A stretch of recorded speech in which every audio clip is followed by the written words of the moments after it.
행복한 정시 기도 시간입니다. 우리가 짧은 시간이지만 우리가 너무나 모르고 너무나 다른 방향으로 가고 있다는 걸 여러분들이 빨리 인식을 하셔야 됩니다.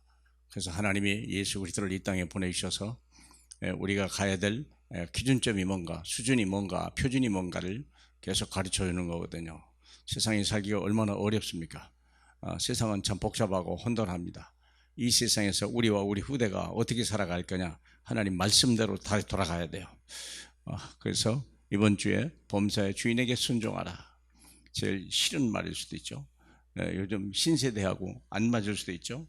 그렇게 되면 시대가 세상의 시대를 따라가는 게 아니고 역사의 주인공인 하나님을 거역하면 어렵다는 걸 아셔야 됩니다. 우리 로마서 11장 34절로 36절 보겠습니다.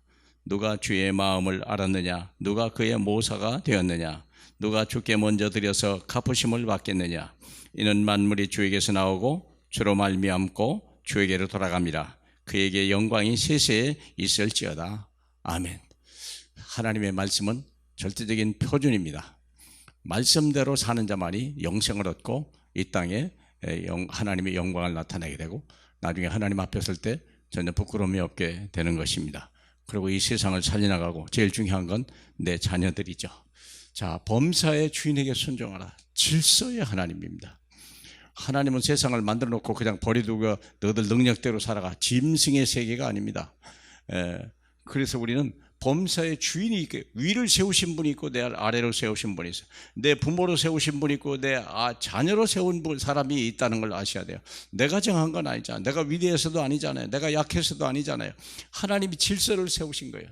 모든 것은 절대 질서가 있습니다. 군대도 그러고 국가도 그러고 모든 직장에도 질서가 있습니다. 그래서 순종해야 됩니다.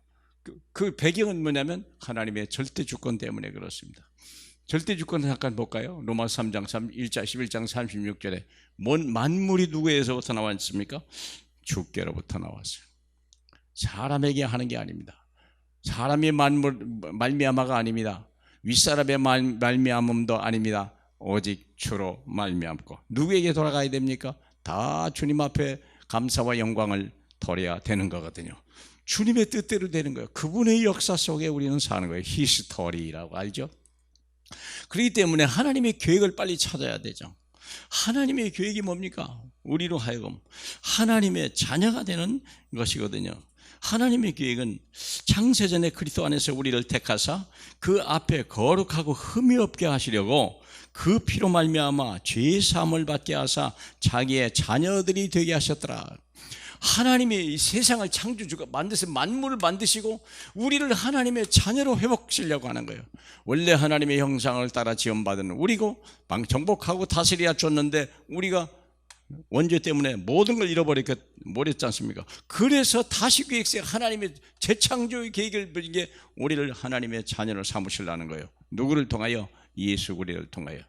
하나님의 자녀에게는요 반드시 언약이 있어요. 창세기 12장 2절에 무슨 언약일까요? 내가 너로 큰 민족을 이루고 네게 복을 주어 내 이름을 창대하게 하리니 너는 복이 될지라.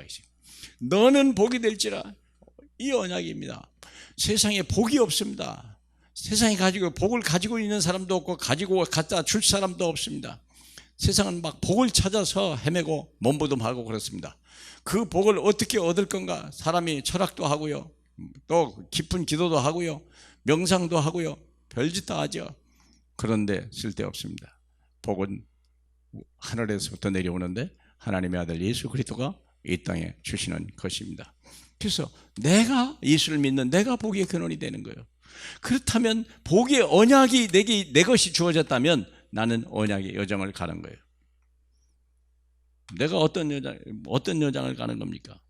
너는 너의 본토 친척 아비집을 떠나서 내가 네게 보여줄 땅으로 가라. 언약의 여정을 가는 거예요. 그래서 아브라함도 언약의 여정을 계속한 거예요. 본토 친척 아버집을 떠나서 한 번도 가보지 않은 땅, 젖과 꿀이 흐르는 땅, 그게 어딘가 가봤더니 실제로는 아니었지만 그래도 그곳에서 거기서 그들은 하나님의 언약을 성취되는 걸 봤죠. 하나님이 이 복 받는 것을 눈으로 본 거예요. 75세에 시작해서 100세에 자식을 낳고요. 그 후대가 나침내 요셉이 후대가 4대 만에요. 전 세계를 정복하는 그 엄청난 걸 본 거예요. 그러면 하나님의 절대 목표는 뭡니까? 에베소 2장 22절에 보니까 너희로 성령 안에서 하나님이 거하실 처소가 되기 위하여 함께 지어져 가느니라. 계속 하나님 나라가 확장되는 거예요. 예비된 사람을 찾아서 그에게 복음을 말하고 그로 인하여 하나님 나라 처소가 계속. 그래서 직장도 또 우리가 또 결혼할 때 또 여자들이 시집을 가지 않습니까? 여자들이 시집을 가는 이유는 그 집에 복을 주려고 가는 거예요.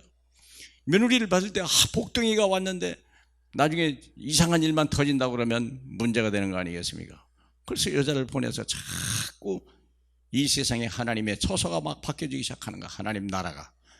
그래서 시댁에 다 예수 믿게 구원받게 만들어 놓고, 그리고 막 친척들 다 예수 믿게 만들어 놓고, 그리고 직장에 나가서 전부 예수 믿게 하고 말씀 운동하고 생명 운동하고 그리스도 운동하는 거 목표예요. 마지막으로 절대 심판이 있다는 걸 아셔야 됩니다. 그냥 해도 되고 안 해도 되고 아닙니다. 반드시 해야 됩니다. 그들의 열매로 그들을 알리라. 열매가 없는 것은 찍어버리고, 우리가 하나님을 또 하나님을 위해 수고하지 않은 사람은요, 하나님이 상을 주지 않는다고 그랬어요.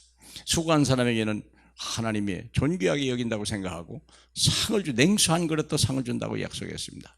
그러나 그렇지 않을 때는 나는 너를 모른다. 우리 주님이 우리를 부인해 버리는 겁니다. 내가 주님을 부인하면요, 하나님도 모든 사람 앞에서 나를 부인한다고 얘기했습니다. 얼마나 무서운 얘기입니까? 하나님 여러분, 오늘 저와 여러분이 하나님의 절대적인 주권과 절대적인 그리고 계획, 절대 언약, 절대 여정, 절대 목표, 절대 심판 속에 아름다운 인생을 살다가 하는 저와 여러분 되길 주님의 이름으로 축복합니다. 우리 하나님 감사합니다. 저희가 무엇이 간데 이렇게 하나님의 세상에 알지도 못하는 엄청난 계획을 가지고 우리를 부르셨습니까? 우리 하나님 어디 가도 예수 그리스도를 말할 수밖에 없고 예수 그리스도의 증인이 되게 하고, 예수 없는 사람들이 어떻게 멸망하는지 주여 우리로 하여금 빨리 이 땅이 복음화되고 이 주변 모든 나라들을 복음화하는 데 쓰임받을 수 있는 우리와 우리 후손이 되게 축복하옵소서. 예수님 이름으로 기도합니다. 아멘.